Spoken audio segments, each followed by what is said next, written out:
Bonjour à toutes et tous, vous écoutez First Print, votre podcast comics préféré pour un nouveau numéro du format Super Friends qui s'intéresse aux personnes qui font vivre la pop culture et la bande dessinée par leur travail. Vous savez qu'on aime recevoir des auteurs et des artistes et c'est ce qu'on fait de nouveau aujourd'hui pour cette série d'émissions sur la création française avec des accents manga pour accompagner Japan Expo. Après avoir fait deux émissions avec des auteurs de chez Ankama, on est du côté de Comics Initiative puisque on a l'honneur d'avoir avec nous l'équipe créative de Setsujoku.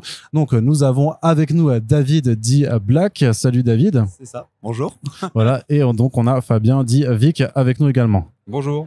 Bonjour les gars. Bah écoutez, je suis vraiment très content de vous avoir aujourd'hui, que vous nous accordiez un petit peu de temps pour nous parler de votre création. Mais comme c'est la première fois que vous venez dans le podcast, eh ben il va falloir vous dévoiler tout simplement. Est-ce que vous pouvez un peu nous expliquer qui vous êtes, qu'est-ce que vous faites, quel est un petit peu votre parcours. Donc chacun son tour. Black, on commence par toi.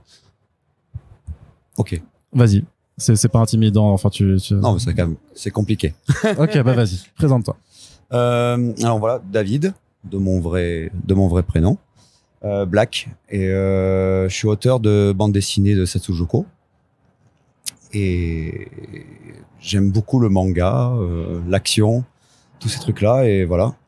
C'est nouveau pour moi. Ouais, mais non, mais c'est qu'est-ce que tu peux nous dire? Tu aimes ça, tu aimes le manga depuis longtemps? Quel est ton rapport à la bande dessinée? Depuis tout petit, j'aime beaucoup tout ce qui est manga, dessin animé. Je suis un grand fan de Saint Seiya. Ouais. Ça, je le dis toujours parce que j'aime énormément ou alors Ken le Survivant, les années 80-90, Club Dorothée. D'accord, ouais. T'as été bercé par ça. J'ai été bercé, ouais. Voilà, on va dire par ceci, et après naturellement par la lecture de différents mangas et bandes dessinées. D'accord, très bien. Je me tourne du côté de Vic également. Je te pose la même question. Il n'y a pas de surprise. Alors Vic, Fabien, le dessinateur de Setsujoku. Moi, j'ai toujours aimé le dessin depuis tout petit. Club Dorothée m'a beaucoup bercé. Beaucoup la BD franco-belge avec Astérix, Gaston Lagaffe et tout, qui m'a beaucoup bercé aussi pendant mon enfance, ce qui m'a donné envie de faire la bande dessinée. Et tout ce qui a été Dragon Ball, Ken le Survivant à l'époque, Chevalier du Zodiac, qui m'ont donné encore plus envie d'accéder à la bande dessinée, au début écrire des scénarios, mais j'y suis jamais arrivé personnellement. Donc c'est pour ça qu'on s'est alliés ensemble avec Black pour pouvoir faire Setsujoku, parce que c'était très difficile pour moi de faire un scénario. D'accord. Et en termes de carrière, pour le dessin, t'as suivi des cours? Non, j'ai suivi aucun cours. C'est vraiment c'est de la pure passion et beaucoup de dessins, quoi. Tous les jours. D'accord. Alors du coup, comment est-ce que vous vous êtes retrouvés? Vous vous connaissez depuis longtemps? C'est quoi votre nous, on se connaît depuis le lycée en fait. Ah oui, d'accord. Donc okay. ça fait un bon moment. On était une bonne bande de potes et puis on a fait beaucoup de jeux de rôle ensemble. Et Black qui était master de jeux de rôle, notamment sur L5K à l'époque. On a beaucoup joué ensemble. On a fait une grande campagne. Et moi, je dessinais, ce qui me faisait pas mal râler lors de ces scénarios parce que je ne suivais pas un peu les histoires. Ouais. Et après, on en est venu à justement, est-ce qu'on ferait pas un truc ensemble Oui, pour dessiner, pour voir. Alors, faut pas. Oui, pour dessiner, pour voir un peu ce qu'on pouvait faire ensemble. Et en fait, on a commencé à faire quelques croquis de personnages, de scènes. On a commencé par quelques scènes et on s'est lancé petit à petit. Et force à force, Setsujoku a commencé à grandir, on va dire, dans notre esprit. C'était il y a combien de temps ça que ça a commencé les premières germes? Vraiment. En général, ça prend souvent du temps. Il y a 8 ans. Ouais, d'accord. Ouais, ok, ouais, ça suit, ouais, beaucoup. Il y a longtemps en fait. Ça a beaucoup changé entre temps. Et même le dessin de Vic a énormément changé. Au début, on était plus en franco-belge quand on avait commencé le découpage ou autre, et en fait petit à petit on a commencé à arriver sur ce que vous voyez en ce moment. D'accord, mais est-ce que vous pouvez me dire un peu c'était quoi alors il y a 8 ans quand vous vous êtes dit vas-y on a ça en tête à faire, comment est-ce que vous l'étiez représenté, comment vous avez commencé à développer? Est-ce que vous êtes parti plutôt des personnages d'abord, est-ce que vous avez pensé plutôt à l'univers? Moi de mon côté je suis parti déjà sur des personnages et un univers. Un univers avec un ennemi personnel qu'on affronte souvent tous les jours en fait, qu'on pourra découvrir à force dans la bande dessinée. Ah oui. Juste Je vais vous faire chier à c'est bien tenir le micro. C'est le micro, je vais vous harceler pour que vous mettiez bien droit devant vous. On va le mettre dans la bouche parce que. Désolé. Donc, j'en étais. Ouais, voilà. Je suis parti plutôt sur les personnages et un mâle qui va rôder autour.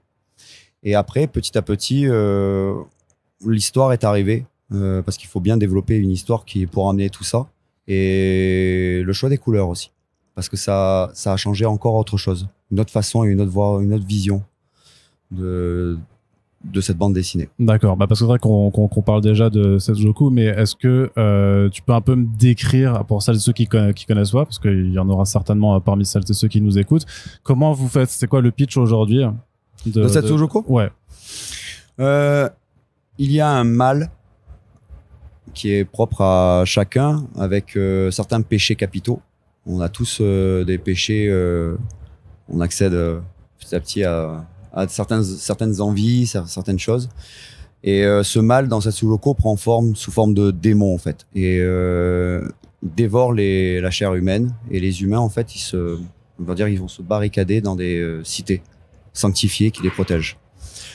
Mais ce sont pas toutes personnes qui ont droit à accéder à ces cités. Et du coup, notre héroïne va se rebeller sur cette doctrine mise à travers les cités. D'accord. Et c'était une envie dès le départ, de toute façon, de vous plonger dans une atmosphère de Japon médiéval. Oui, complètement. Clairement.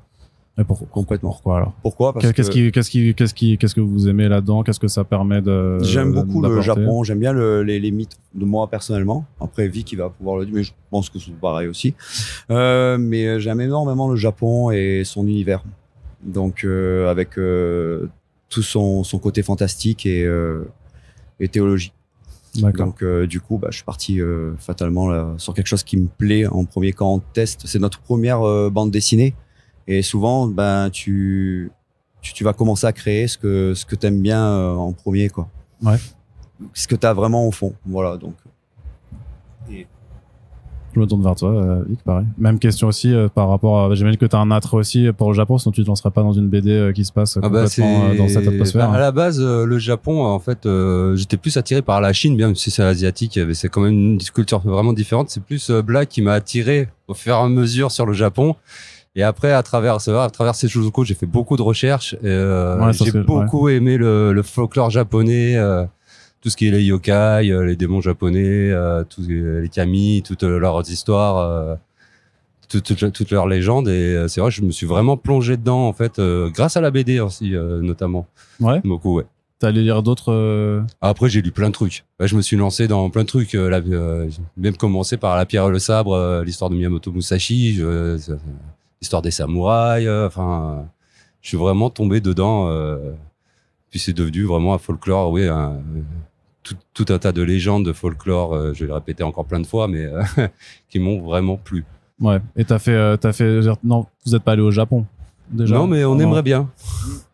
Parce qu'il y a quand même cette volonté de retranscrire même dans le design visuel, j'imagine qu'en termes de recherche... Alors, en termes de recherche, il va faire énormément de recherche parce que c'est vrai qu'on n'est pas habitué ici en France à avoir cette architecture japonaise, avoir des gens en kimono, ou il y en a plus beaucoup maintenant au Japon là-bas, mais c'est vrai que il a fallu beaucoup chercher, heureusement en Internet maintenant, ouais. Et beaucoup chercher pour pouvoir trouver et designer vraiment le monde de Setsu. D'accord, ouais. Là que je me retourne vers toi de nouveau par rapport aussi au développement de cet univers, parce qu'en plus vous utilisez beaucoup de termes japonais, enfin j'ai l'impression en tout cas des noms et tout ça, donc c'est que tu avais envie d'être le plus fidèle possible en fait à ce qu'est censé être la culture japonaise. Ouais, une certaine partie, parce que j'aime bien qu'on se réapproprie les choses en fait. Donc oui, je voulais quand même avoir un côté fidèle pour que certains qui aiment beaucoup cette culture puissent se retrouver aussi sur quelque chose qu'on connaît tous ou apprendre aussi. Naturellement, quand on lit quelque chose, on découvre certaines choses. Donc oui, je voulais rester plus ou moins fidèle, mais réinventer aussi certaines choses. D'accord. Et c'est pas même dans l'établissement de ton univers, parce que dès le départ, tu as même une page d'intro qui explique quand même un peu les règles en fait de comment ton univers fonctionne, donc avec ces cités qui protègent du voile, qui donc par là que passent les démons. comment on fait pour bien ensuite intégrer ces concepts et cet univers à la fois dans l'histoire en fait? Comment tu manies l'équilibre un peu entre ce qu'on appelle l'exposition, c'est-à-dire la présentation de ton univers, avec aussi celle de l'histoire, où là, il est question aussi d'une mystérieuse assassine qui a 2 sabres, où on a une enquête en fait aussi sur pourquoi le voile a l'air d'être plus fragile dans la cité. Donc comment est-ce que je sais pas si c'est trop technique comme question. Oui, j'ai pas tout compris, mais j'essaie de... En fait, comment tu gères l'équilibre entre en fait instiller des éléments qui sont propres à ton univers pour faire comprendre à tes lecteurs comment l'univers fonctionne, les mélanger et le mélanger en fait avec la pure intrigue, quoi. Donne-nous la recette secrète. La recette secrète, je suis pas sûr qu'il y en ait vraiment une en fait, mais disons que la mienne, c'est de la porter comme je sens. Je pourrais pas te dire plus. Mais alors du coup, ma question aussi, c'est comment votre façon de fonctionner? Alors comment est-ce que vous travaillez ensemble? Vous vous voyez souvent, je sais pas, parce que vous êtes pas du lycée, donc je sais pas si vous êtes dans le même coin. Si, complètement. Ouais. Donc on travaille ensemble, on se voit régulièrement, on échange énormément les idées. Donc du coup, je travaille au début un storyboard que je fais en même temps que l'écriture, et après je vais voir Vic. Et tous les deux, on remanie un peu le storyboard, on revoit le cadrage, la mise en page pour voir ce qu'on peut faire et ce qu'on ne veut pas aussi, pour voir si les enchaînements sont bons. Et après, du coup, il commence à les dessiner un peu plus. Moi, je commence à peaufiner le reste, et on s'échange énormément de choses. C'est-à-dire que Vic, tu prends part un petit peu aussi à l'histoire en fait, même si t'as dit avant que t'aimais pas, que tu voulais pas faire du Potter. Black me demande toujours un peu si ça me convient, si j'aime comment parle le scénario, si j'aime les scènes, et toutes les choses qui ne vont pas, s'il a des choses qu'il n'a pas vues dans le scénario qui sont peut-être incohérents ou pas, comment dire, qui ne vont pas par rapport à ce que j'aime moi ou par rapport à l'univers des fois aussi. Voilà, ça aide à être à deux pour avoir une cohérence dans l'univers, dans le scénario, dans les règles qui sont régies, dans les lois de l'univers. Et il me demande toujours mon avis, donc j'ai toujours quand même quelque chose à dire s'il y a besoin. En général, c'est rare parce qu'il reste assez cohérent, il se prend bien la tête pour toujours rester revenir sur son scénario pour savoir si tout est bien en place. Donc, mais on échange pas mal, ouais. D'accord. Voilà. Et justement, si toi tu peux avoir un peu un jugement, est-ce que lui aussi, alors, du coup, par rapport au fait que ce soit lui qui fasse les storyboards, mais que ce soit finalement toi qui dessine, c'est là aussi un peu un ping-pong en fait pour savoir c'est-à-dire est-ce que tu retravailles même des cases parfois parce qu'au final le cadrage te plaît pas et que tu trouves que je sais pas, parce que tes planches elles sont chargées du coup aussi. Hein. Oui, les planches, il y a des planches qui sont très chargées, oui, parce que c'est moi qui ai tendance à peut-être des fois trop les charger, c'est vrai. Même si elles sont... Moi, je disais pas ça comme un reproche. Hein. Non, mais apparemment, elles sont lisibles, tout passe bien et tout est fluide, même si elles sont chargées. Donc, ça, c'est une bonne cartouche, hein, on va dire. Mais Black a toujours son petit doigt magique pour me dire là où ça va pas, quand c'est au propre. Il me dit non, ça, c'est pas ce que je veux, c'est pas la scène qui s'est passée. T'es un peu déformé par rapport au storyboard. Ça arrive, ouais. Ça arrive de temps en temps. Bon, on s'arrange, je refais la planche, je refais la case, c'est pas un problème. Et c'est quoi que du coup t'arrives à mettre des mots sur pour toi qu'est-ce qui fait qu'une planche fonctionne ou ne fonctionne pas? C'est quoi? C'est du gut feeling? C'est à l'instinct un peu? Oui, c'est la lecture de la planche. Que ce soit dans un combat ou que ce soit dans une scène, on va dire plus statique. Je suis très chichiteux sur ce qui est vu et ce qui doit être fait en fait. Par rapport aux actions et dedans. Mais après, non, on a un bon ping-pong. On s'entraide bien sur ce qu'on doit faire et ça marche. Ouais, d'accord. Je me retourne vers toi, mais peut-être c'est une question à laquelle vous pouvez répondre tous les deux, sur le choix de cette colorimétrie, en fait, puisqu'on est quasiment que dans du noir et blanc et du rouge, en fait, grosso modo, donc forcément le rouge a du sang aussi. Ça part de où ce choix? Qu'est-ce que ça vous inspirait de faire? Alors, pour le chant, on va plus en parler à Black, parce que l'origine vient de lui vraiment, parce qu'à la base, on était parti sur des colorisations classiques, en fait, et ça ne marchait pas, on n'avait pas trouvé d'éditeur, on n'arrivait pas à bouger. Il y a un truc qui n'allait pas et son idée vient de lui, donc je vais le laisser.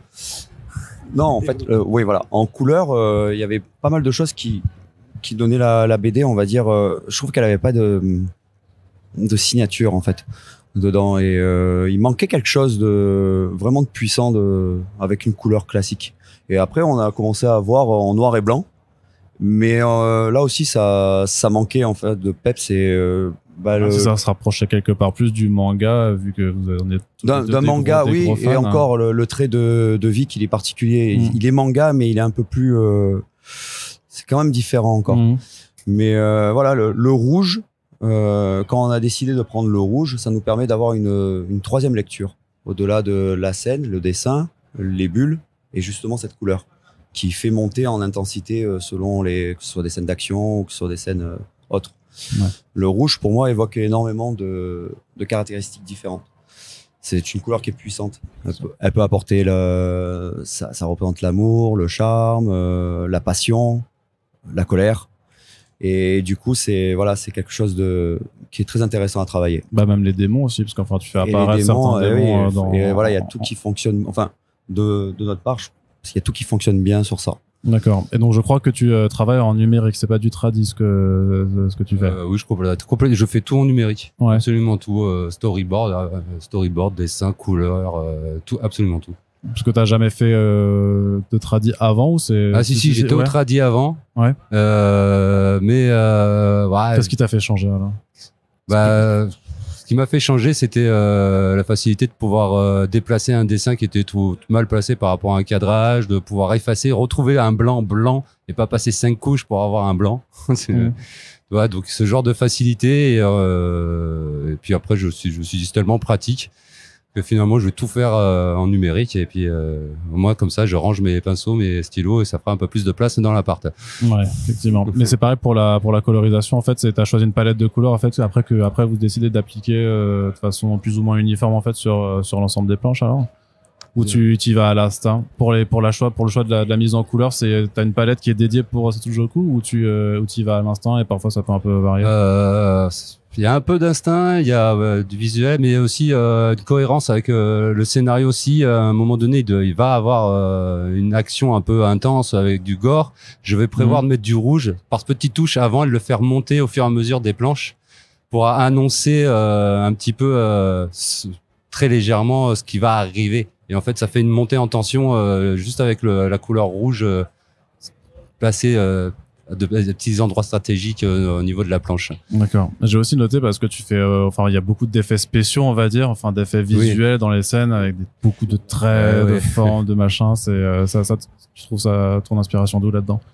Voilà, c'est l'inspiration vient des animés principalement, des jeux vidéo avec tous les effets Final Fantasy, quand ils balancent des pouvoirs magiques avec les matériels, etc. Il y a des effets de fou dedans. Et beaucoup sont inspirés de là, ouais. D'accord. Ouais.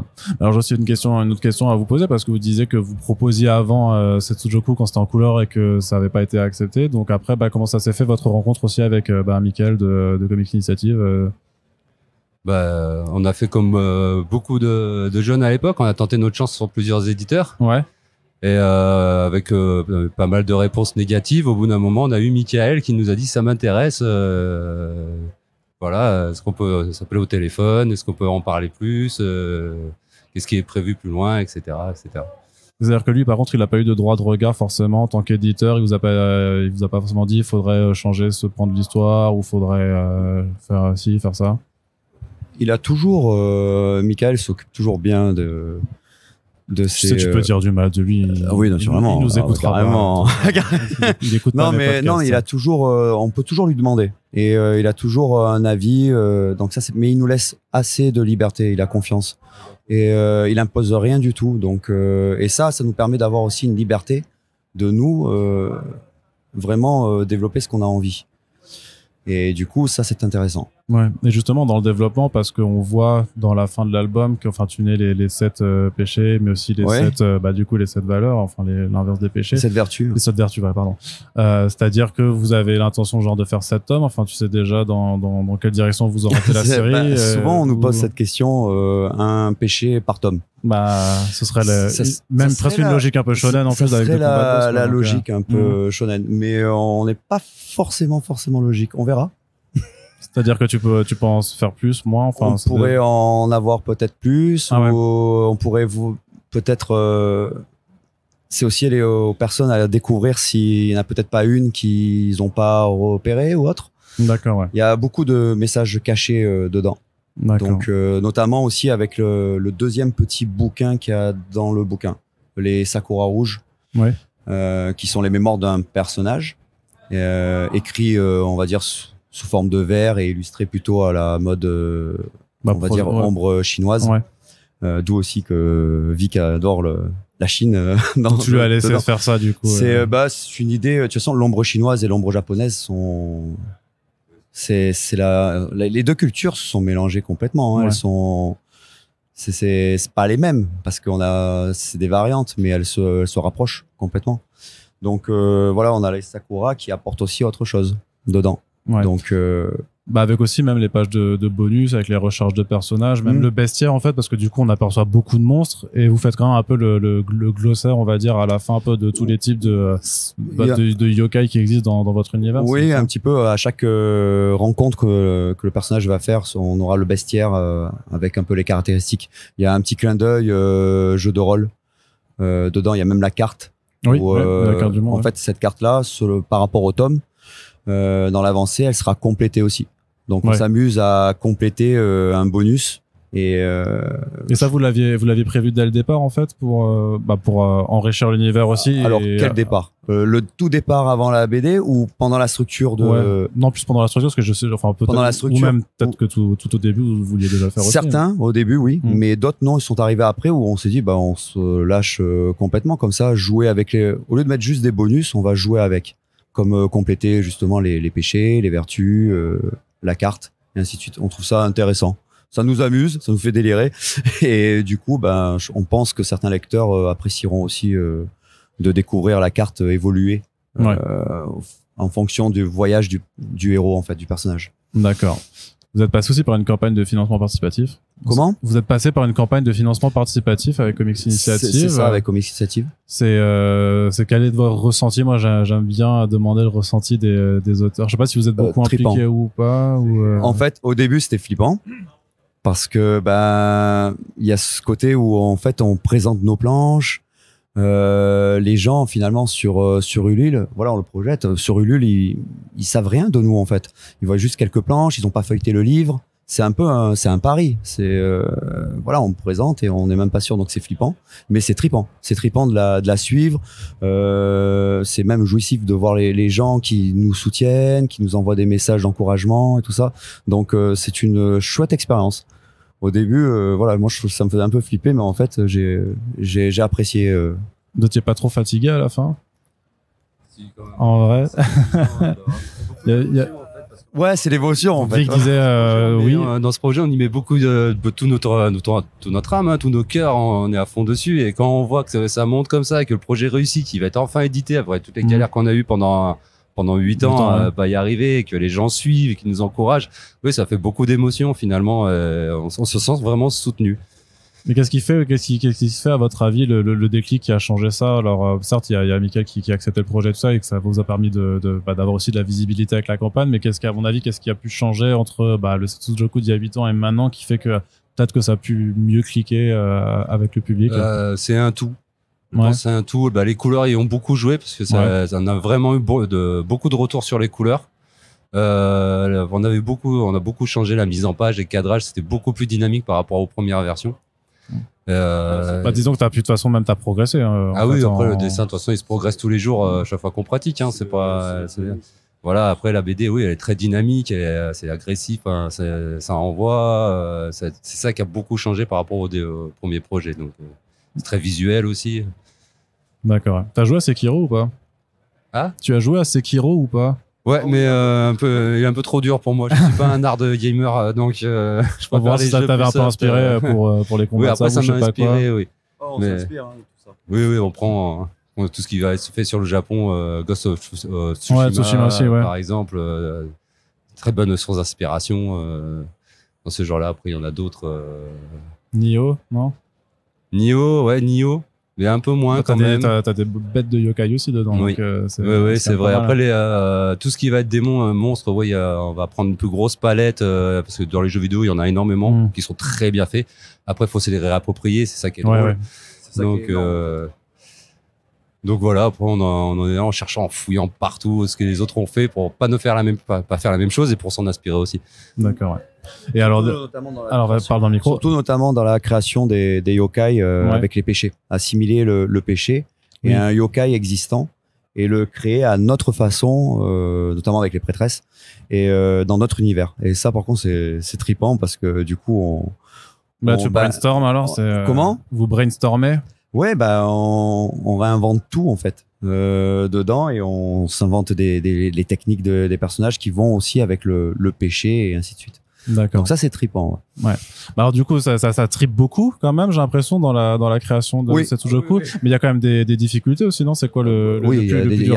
C'est quoi les difficultés quand on fait de la création comme ça de BD? La difficulté, encore une fois c'est un tout en fait. Selon les planches. Selon le moment, ça peut être de l'inspiration sur une scène qui ne vient pas parce que elle ne rentre pas dans ce qu'on veut, ou alors un combat il n'est pas assez dynamique. Il faut revoir certains découpages ou même certaines techniques de personnages qu'on est pas là. Enfin, c'est pas bon. Donc du coup voilà, difficulté, on va les retrouver là-dedans en fait. Ou même quelquefois où on se comprend pas vraiment, même si on se comprend de mieux en mieux, parce que déjà on se connaît bien. Mais en plus, à force de travailler ensemble, on commence à avoir des déclics très rapides. Mais il y aura à deux, il y a des facilités, mais il y a aussi des difficultés sur d'autres plans. Vous êtes déjà pris la tête un peu sur certains passages, vraiment où c'était compliqué. Oui, disons que c'est moi qui suis plus chiant en fait. Non, c'est vrai, je sais, je l'avoue. Voilà, je joue au micro. Voilà. Il l'a avoué. Je l'ai avoué. C'est vrai que je suis un peu plus chiant. Donc voilà, mais sinon c'est super rapide. C'est pas des prises de tête qu'on imagine. C'est plus on se comprend pas sur le coup, mais après on se comprend encore mieux. Donc D'accord. Et j'ai une question piège. Là, une question piège aussi pour comprendre. Ah, la question piège. Tiens, je te passe le micro vite.